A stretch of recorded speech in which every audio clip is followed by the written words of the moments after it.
Hello friend, Radhe Radhe. कैसे हैं आप? मैं आशा करती हूँ कि आप बहुत अच्छे होंगे। ये देखिए, आज इतने टाइम मेरी बिटिया का व्रत था तो उसने खीर बनाई थी, तो कान्हा जी को खीर का भोग लगाया है। ये देखिए, वैसे भी सोमवार को खीर का ही भोग लगना चाहिए भगवान को।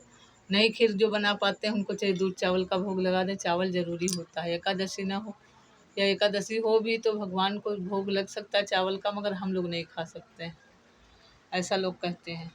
और ये देखिए, भोलेनाथ की पूजा किया है बिटिया ने। पूजा करके हाथ जोड़ के मंदिर गई है, क्योंकि बारिश बहुत तेज़ हो रही थी इसलिए उसने कथा वथा यहीं पढ़ ली थी।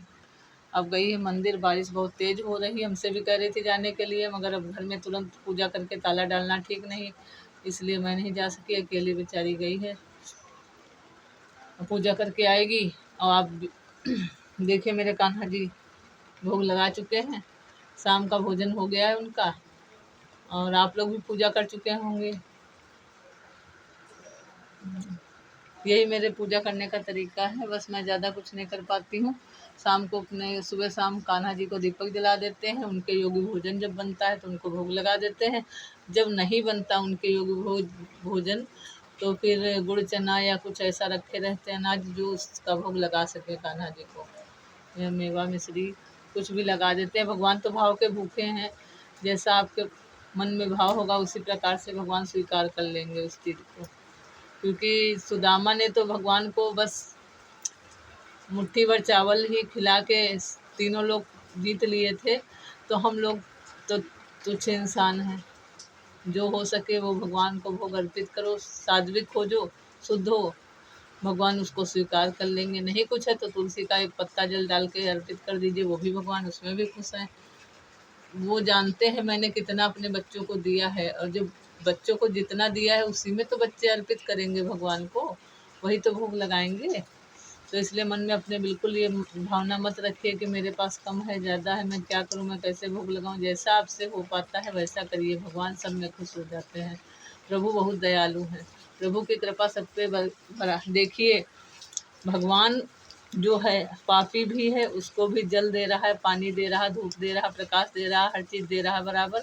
और जो अच्छे हैं, अच्छे प्राणी हैं, उनको प्रिय हैं, उनको भी वही दे रहा है। तो भगवान की दृष्टि सब पे बराबर पड़ती है।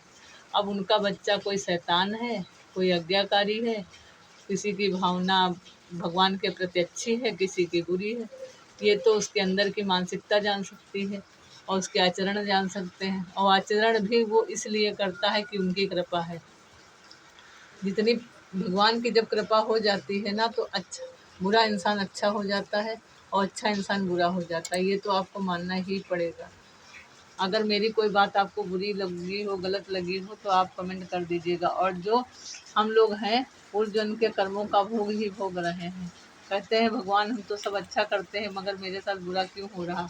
हम खुद ही कहते हैं इस बात को कि हम अच्छा करते हैं, मेरे साथ बुरा क्यों होता है। तो ये इसलिए होता है कि मेरे पूर्वार्ध खराब हैं, इसलिए मेरे साथ खराब होता है, इसलिए हमको कुछ नहीं मिल पा रहा है। तब भी हम खुश हैं क्योंकि प्रभु की कृपा तो है, दाल रोटी तो चल रही है ना। इसलिए हर हाल में खुश रहिए, प्रभु का भजन करते रहिए। टूटी मड़ैया है तो भी ठीक है, महल है तो भी ठीक है, खुश रहना सीखिए बस।